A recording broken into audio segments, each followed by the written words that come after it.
은혜 나눕니다. 2022년 첫 주일입니다. 기도 가운데 신년 감사주일 설교를 오늘 본문으로 택한 이유는 오늘 본문의 말씀처럼 되기 위해서 우리가 지금까지 달려왔고 또한 이렇게 되는 것이 곧 우리 성도들의 신앙의 목표여야 하기 때문입니다. 또는 오늘 본문과 같은 신앙의 목적이 이루어지면 정말 하나님의 은혜와 축복이 가득한 삶을 살려야 되는 원천이 마련되기 때문입니다. 내 영혼이 잘된과 같이 범사가 잘되기를 간구한다 라는 이 기도가 있죠. 그래서 우리 영혼이 먼저 잘 되어야 범사가 잘 되어지는 하나님의 은혜와 복을 받게 되어집니다. 그래서 우리 영혼이 잘되기 위해서 바울 사도는 간절히 하나님께 기도를 했죠. 그 배경을 보면 로마에 잡혀 감옥에 있던 바울 사도는 에베소 교회를 포함해서 당시 소아시아 지역의 교회들 안에 이방인들과 유대인들이 섞여 있는 관계로 늘 분열에 그런 위협이 있다는 사실을 잘 알고 있었습니다. 또한 교회 안에 각종 이단들과 잘못된 신앙을 퍼뜨리는 그런 잘못된 자들이 있었던 것을 잘 알고 있습니다. 그래서 그 모든 문제를 해결할 수 있는 유일한 방편, 곧 하나님의 감추셨던 비밀, 곧 그리스도 안에서 이방과 유대인들이 하나가 되어서 곧 한 교회를 이루는 것을 가르쳐주고 싶어서 이 에베소서를 기록하게 됩니다. 오늘날도 여러 안타까운 영적 현실이 우리 앞에 펼쳐져 있습니다. 갈수록 기승을 부리며 정통 교회를 무너뜨리려 하는 신천지를 비롯한 여러 이단들, 그리고 기독교를 빙자한 잘못된 자유주의, 신정통주의, WCC와 같은 종교다원주의, 교회에 들어와 참 교회의 영성을 흐려놓고 있는 심리학을 빙자한 내적 치유로 물든 기독교, 마케팅에 물든 엔터테인먼트에 물든 기독교, 거짓 선지자들의 이 거짓 은사와 기적, 그리고 잘못된 예언들, 교회 공동체를 해하는 개인주의와 상결주의를 낳은 포스트 모더니즘, 각종 잘못된 영성 훈련, 신사도 운동 등 때문입니다. 무엇보다도 이 가슴이 아픈 것은 이런 이 세상의 이 영적 황사바람 속에서 또 이 세상의 각종 여러 죄의 유혹으로부터 자신의 믿음을 지키기 위해 고군분투하는 성도들의 모습 때문입니다. 특히 2022년에도 계속되고 있는 피할 수 없는 코로나19로 인한 염려와 두려움과 같은 불안감뿐만 아니라 경제적인 어려움이라는 실제적인 문제 가운데 우리가 살아야 하기 때문입니다. 오늘 본문의 바울 사도의 이 기도는 바로 이러한 오늘의 영적 현실을 직감한 기도임을 알 수 있습니다. 어떤 기도일까요? 바로 원하기는 이 말씀이 성령님의 역사하심으로 말미암아 목회자인 저의 기도, 그리고 우리 모두의 기도가 되어 응답되어진 역사가 있기를 간절히 소원합니다. 우리 14절 15절 말씀 우리 같이 읽겠습니다.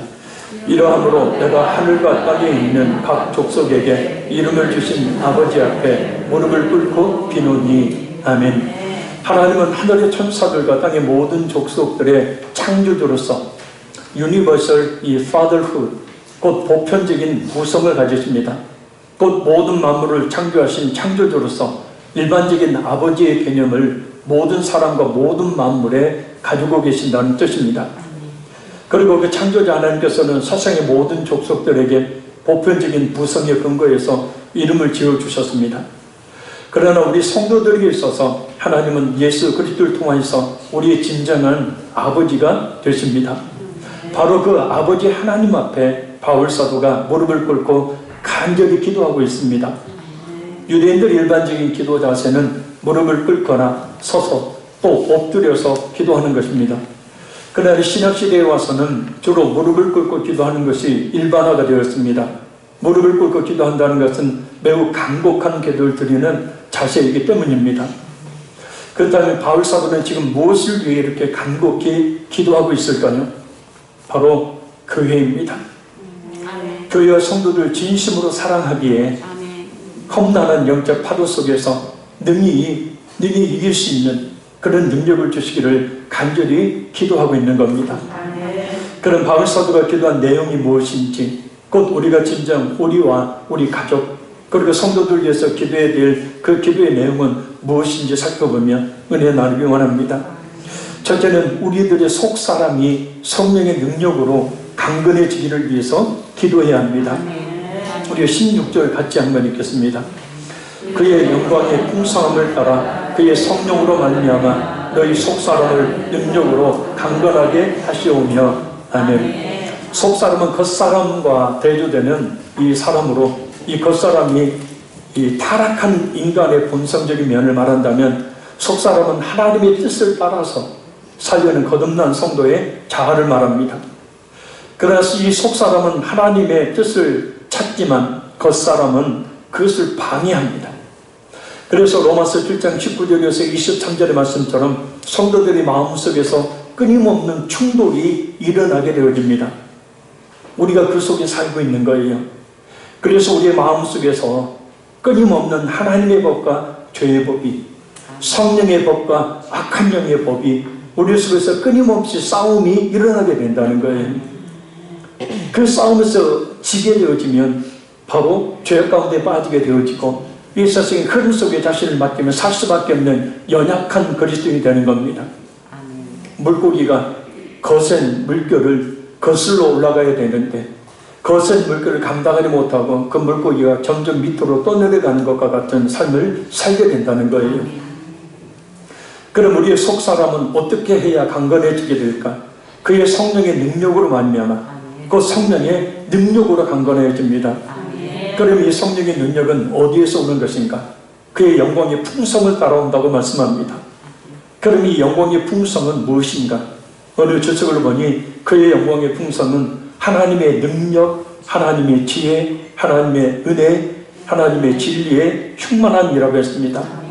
성령으로 인해서 우리가 하나님의 능력으로, 하나님의 지혜로, 하나님의 은혜로, 하나님의 진리로 충만해질 때 우리 속에 있는 속사람이 강건해진다는 말이에요. 그래서 우리의 속사람이 강건해지기 때문에 우리의 옛사람의 그 겉사람과 싸워서 승리하게 된다는 겁니다. 그래서 베드로서 3장 18절에 이렇게 말씀합니다. 오직 우리 주 곧 구주 예수 그리스도의 은혜와 그를 아는 지식에서 자라가라. 곧 예수 그리스도의 은혜와 예수 그리스도를 아는 지식에서 자라가면 그 영광의 충만함의 은혜가 있게 된다는 거예요. 그럼 우리가 어떻게 예수 그리스도의 은혜와 그를 아는 지식에서 자라갈 수 있을까? 어떻게 우리 속사람을 강건하게 하는 근간을 마련할 수 있을까? 그래서 바로 하나님의 말씀을 통해서입니다. 왜냐하면 이 성경 말씀은 우리 영혼의 양식이고 특별히 우리 속사람의 양식이기 때문입니다. 그러니 하나님의 말씀을 우리가 많이 읽고 또한 잘 듣고 또 그 말씀에 순종해야 합니다. 그리고 충분히 기도해야 합니다. 그래서 성령의 능력을 힘입어 속사람이 강건해지는, 그래서 이 험한 세상의 유혹과 시험 앞에서도 흔들리지 않는 믿음을 가져야 합니다. 신앙생활을 하다 보면 여러 시험거리가 많이 있게 되어지죠. 그 시험거리 앞에서 쉽게 무너지는 경우, 마치 길을 가는데 지푸라기가 발에 걸렸는데 그 지푸라기에 넘어진 것 같은 아주 작은 문제에도 시험에 넘어지는 이유는 속사람이 약하기 때문이에요. 지금 대부분 이 세상 속에 살고 있는 많은 사람들 가운데 교회 다니자는 사람들 중에 대부분이 다 교회 다녀본 사람들이에요. 많이. 그 사람들로 하여금 왜 교회에 나오지 않느냐라고 이야기하면 뭐 교회에서 헌금을 강요한다든지 교회에 나가니까 나쁜 놈들이 더 많다든지 교회에 나가니까 별별 일 없다든지 여러 가지 이유와 핑계를 대어줍니다. 마귀가 그 시험을, 그 작은 시험을 이기지 못했기 때문이에요. 우리의 속사람은 성령의 능력을 힘입어 강해져야 되고 성령의 능력을 힘넣는 방법은 바로 말씀과 기도입니다. 그래서 이것을 우리는 늘 추구해야 되고 또한 이를 위해서 기도해야 합니다. 아멘. 둘째, 그리스도께서 우리의 마음에 계시기를 기도해야 합니다. 17절 상반절을 보면 믿음으로 말미암아 그리스도께서 너희 마음에 계시게 하시옵고. 아멘. 그리스도께서 성도들의 마음에 계신다라는 것은 성령님께서 믿는 성도들의 마음에 계시는 것을 말합니다. 왜냐? 예수님의 영이신 성령님이 내주하시는 것은 믿는 자에게만 주어진 특권이자 구원의 확실한 보증이며 영원한 축복이기 때문입니다. 요한복음 14장 16절 17절 말씀입니다.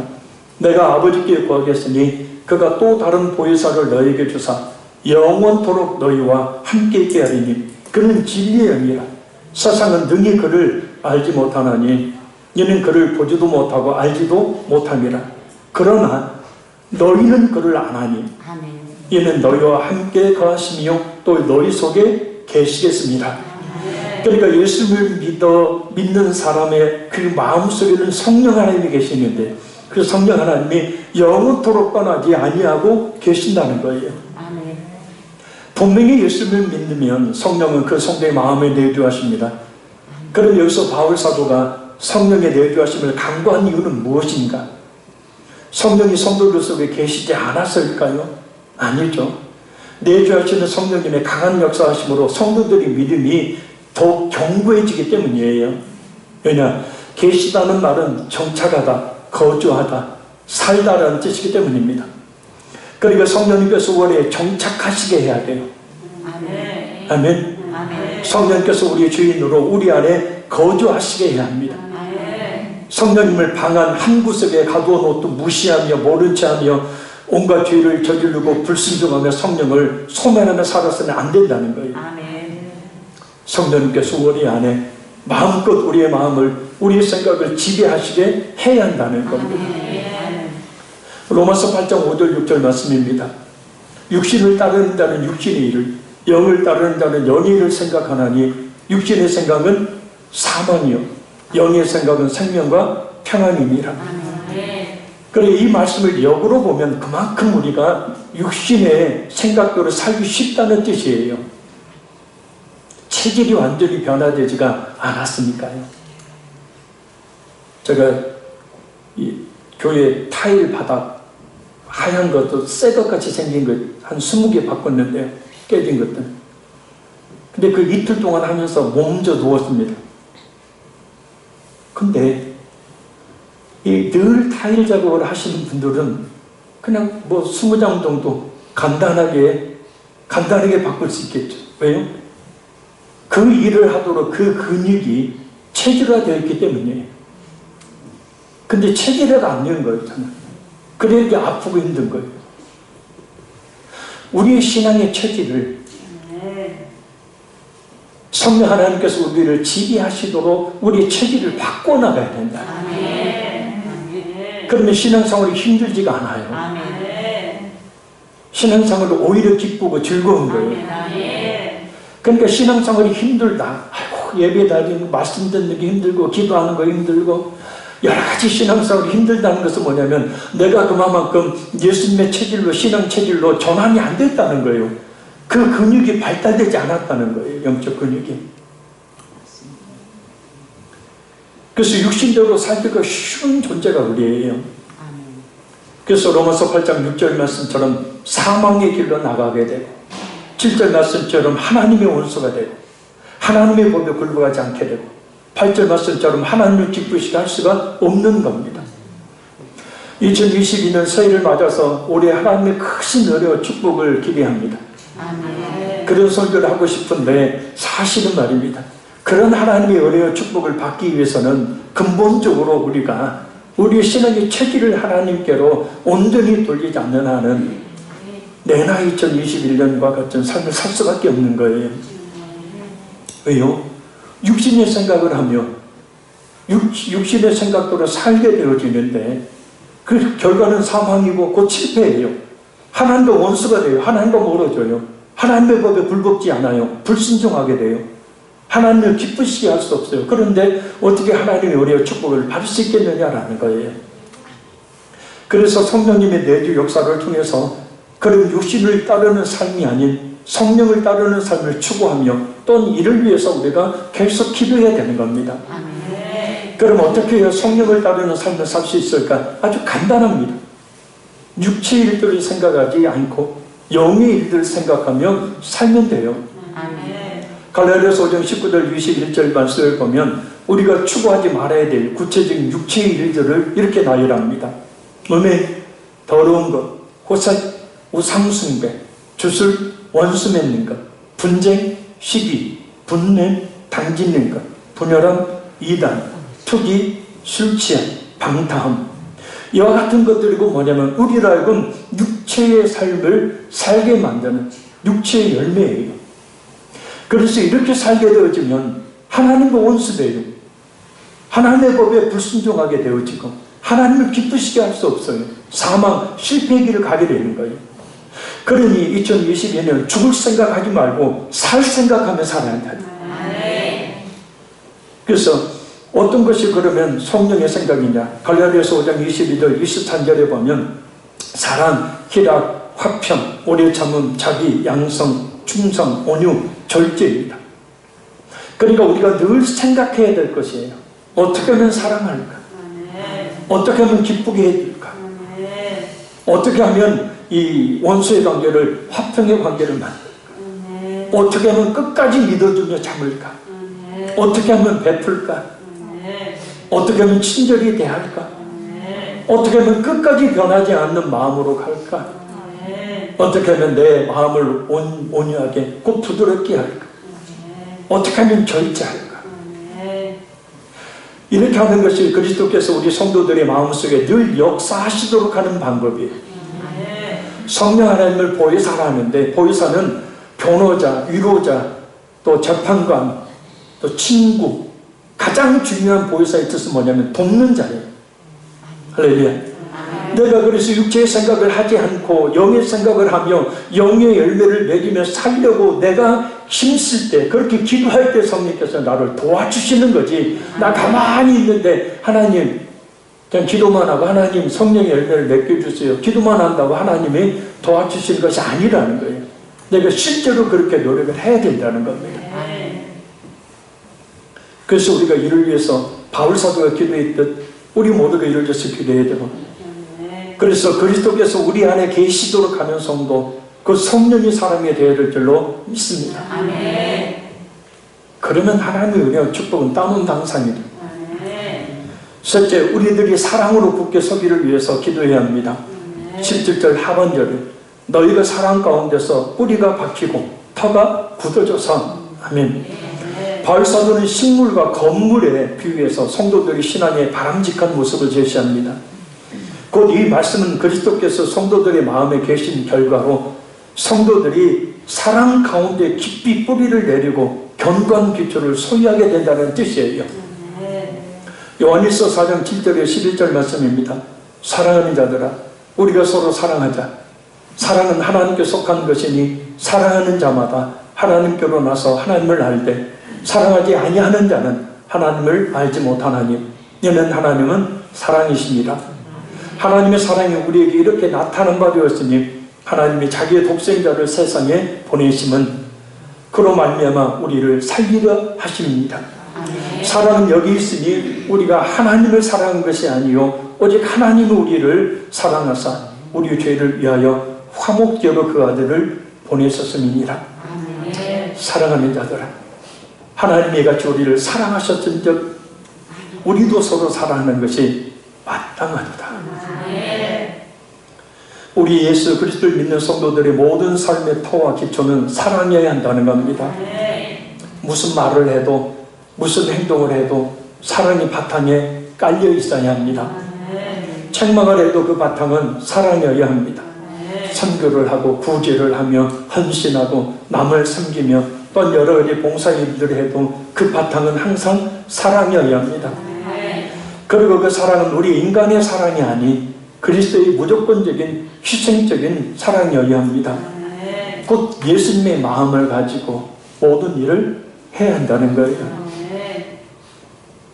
바울 사도가 간절히 하나님께 무릎 꿇고 기도하는 내용이 바로 이것입니다. 그러니 우리 또한 우리의 모든 생각과 행동의 기초가 그리스도의 사랑이 되도록 기도하며 또 그렇게 되도록 살아야 될 줄로 믿습니다. 사랑이 없이는 모든 행동이 울리는 꽹과리처럼 요란한 그런 행위일 뿐이기 때문입니다. 넷째는 우리들이 그리스도의 사랑을 알아 하나님의 절대적인 사랑에 이르기를 위해서 기도해야 합니다. 우리 18절, 19절 말씀 같이 읽겠습니다. 너희 모든 성도와 함께 지식에 넘치는 그리스도의 사랑을 알고 그 넓이와 길이와 높이와 깊이가 어떠함을 깨달아 하나님의 모든 충만하신 것으로 너희에게 충만하게 하시기를 구하노라. 아멘. 넘치다는 말은 지나치다, 능가하다, 뛰어나다는 뜻을 가지고 있습니다. 알다는 말은 알게 되다, 인식하다, 깨닫다라는 뜻이에요. 곧 이론적으로 아는 게 아니라 그냥 들어서 이론적으로 아는 것이 아니라 그 지식을 넘어선 체험적인 그런 지식을 이야기하는 거예요. 그래서 이 18절의 말씀의 뜻은 인간의 지식을 능가하는 그리스도의 사랑을 비록 인간은 알 수 없지만 그리스도께서 성도들 속에 거하심으로 능히 알게 되기를 바란다는 뜻이에요. 그러니까 하나님의 사랑, 그리스도의 사랑은 우리 인간의 힘으로 알 수 없어요. 할 수도 없어요. 그런데 그리스도께서 그 안에 계신 성도는 그리스도의 사랑이 그 안에 부음받았기 때문에 그리스도의 사랑을 알게 된다는 뜻이에요. 그리스도의 사랑은 우리 이성적인 생각으로는 결코 할 수 없습니다. 우리 그리스도의 말씀에 대한 철저한 순종과 체험 속에서 성령의 도우심을 힘입을 때에만 비로소 그 사랑을 알게 됩니다. 우리는 얼마나 그리스도의 사랑을 진실하게 알고 있을까요? 우리는 가족은 물론 우리 주위 사람들을 진심으로 사랑하고 있을까요? 혹시 사랑하지 못하고 있다면 그리스도의 사랑을 제대로 알지 못하고 있는 것은 아닐까요? 머리로는 아는데 혹시 예수 그리스도의 체험적인 사랑을 경험해 본 적이 없기에 어떻게 사랑해야 되는지를 모르기에 사랑하지 못하는 것은 또한 아닐까요? 그저 쉽게 하는 사랑한다는 말 한마디와 진정 어린 헌신을 통한 사랑한다는 말은 질적으로 완전히 다르게 되어집니다. 고린도전서 13장 2절 말씀입니다. 내가 예언하는 능이 있어 모든 비밀과 모든 지식을 알고 또 산을 옮길 만한 모든 믿음이 있을지라도 사랑이 없으면 내가 아무것도 아니요. 아멘.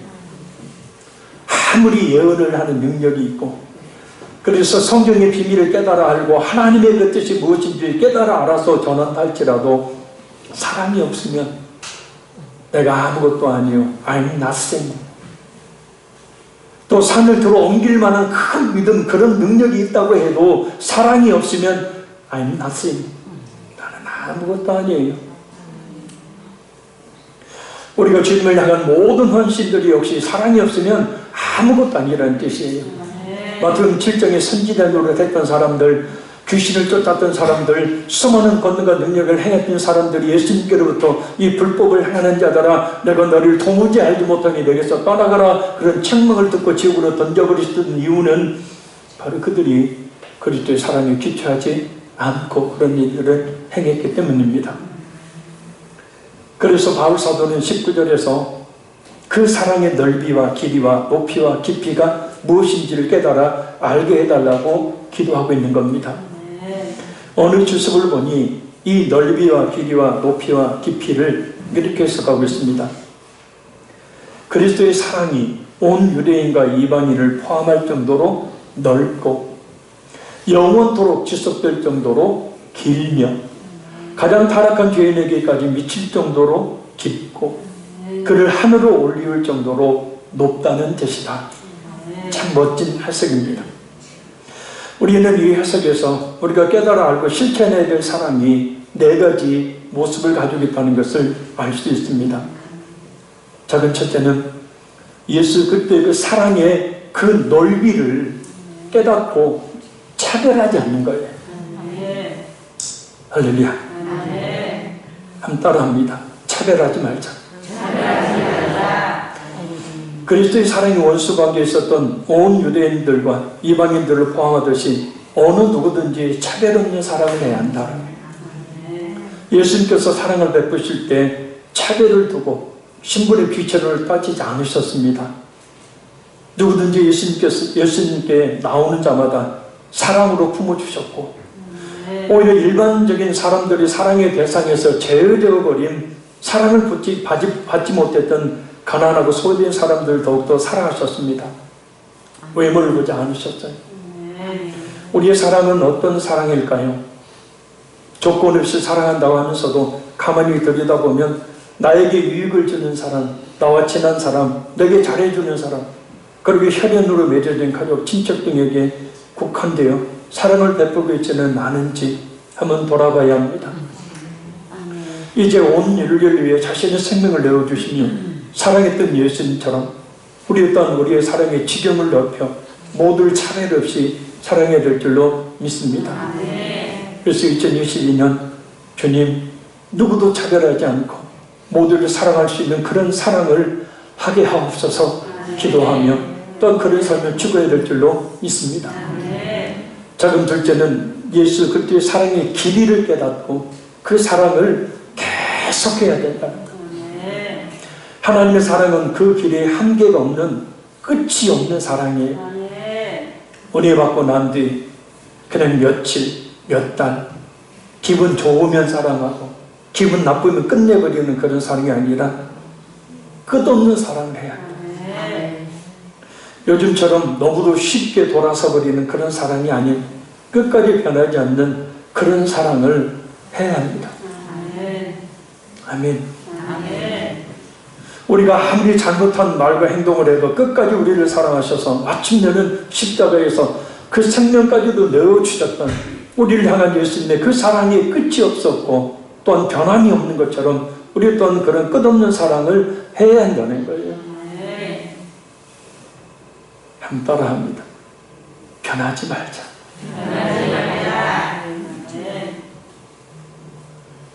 말은 잘해. 저한테 하는 말. 말은 잘해. 변하지 말자. 조금만 서운하게 해봐요. 그냥 톡 고개 돌려버리고 등덕을 떠나버려. 이게 무슨 사랑입니까? 다시 한번 마음으로 고백을 한번 해보게. 변하지 말자.